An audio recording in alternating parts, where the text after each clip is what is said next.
May the Lord be with you. And also with you. Good morning. Welcome to St. Peter's in Coupland, Texas. It's going to be a great day. We're going to be talking about Sermon on the Mount today, but first, let's join Kim Nelson singing In Christ Alone.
Today, we dive a little deeper into the Sermon on the Mount. Now, last week we learned about salt. We, says Jesus, are the salt of the earth. And we learned that that is something of an agricultural term. If you haven't seen that video, I'll put the link in the description below. But Jesus goes on to talk about the light of the world. Let's look at that verse. You are the light of the world. A city on top of a hill can't be hidden.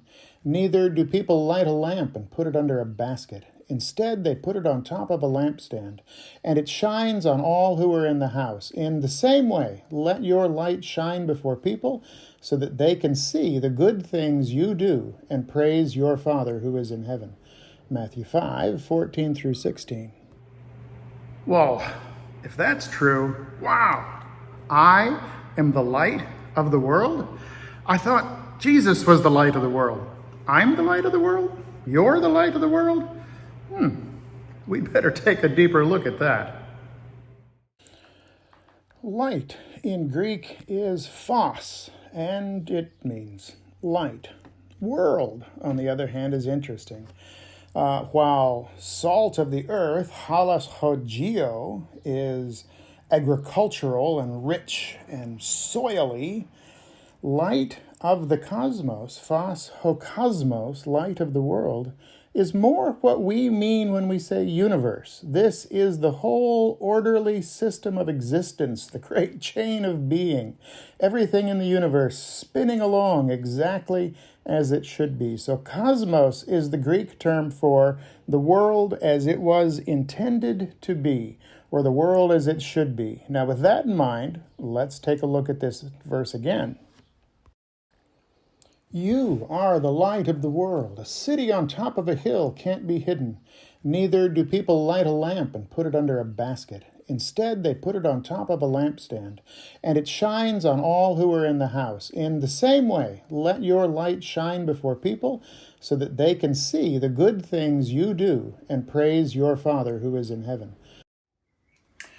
So, if I understood the verse that we just read correctly, you and I are the illumination, the light of the world.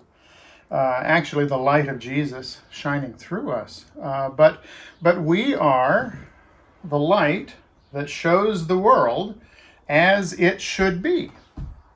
And it's pointless being that light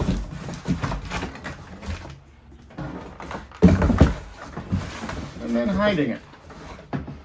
There. That'll be helpful. Don't you think? No, that's silly. Why would you be the light of the world and then hide that? No. Instead, let your light shine. Let your light illuminate the world as it should be in the relationships that we conduct, the world as it should be in how we have and are not had by our money and our stuff, the world as it should be in how we treat the environment around us. You are the light of that world. And so am I, and we should shine forth. Isn't that cool? Light of the world. But how do we do that? Well, that's a good question. How do we be the light of the world? Well, this verse is often read by itself. You're the light of the world. But it happens in a larger context. And we should read everything that we read in the Sermon on the Mount through the opening lens of the Beatitudes. And so how do we be the light of the world? Well, we let people see us live a life in which we identify with and look through the eyes of the poor. The world will not be illuminated by people in love with their money and their stuff and look down on the poor. That is not how the world as it is supposed to be looks, and it won't bring glory to the Father.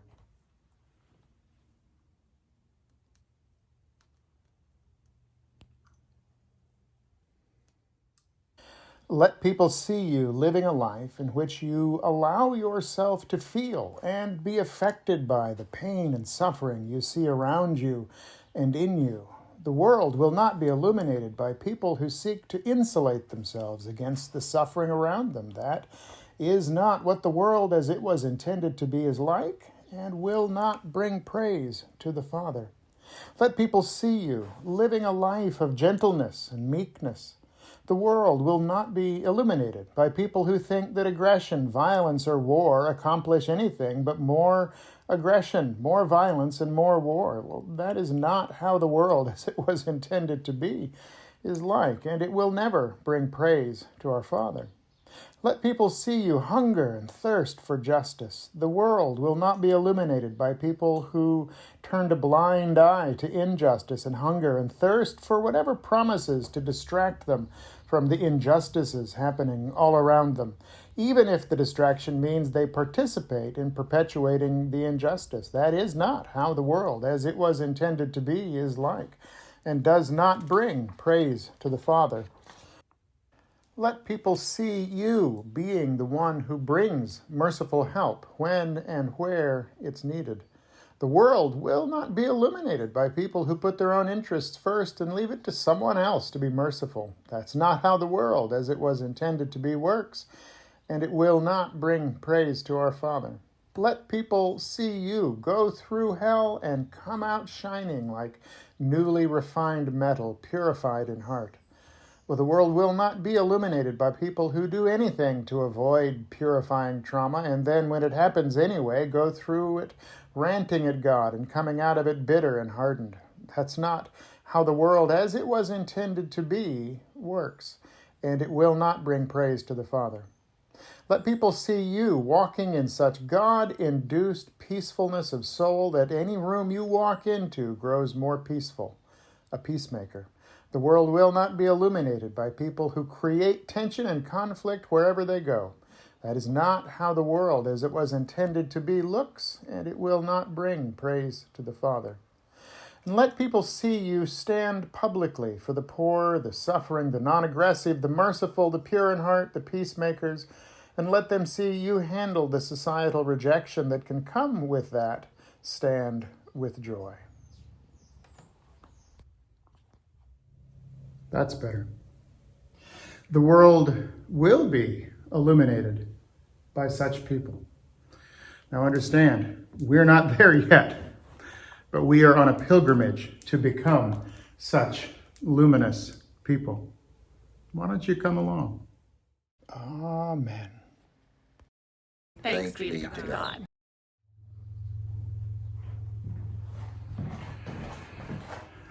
Well, thanks for joining us today here at St. Peter's in Coupland. Again, I'm delighted you stopped by.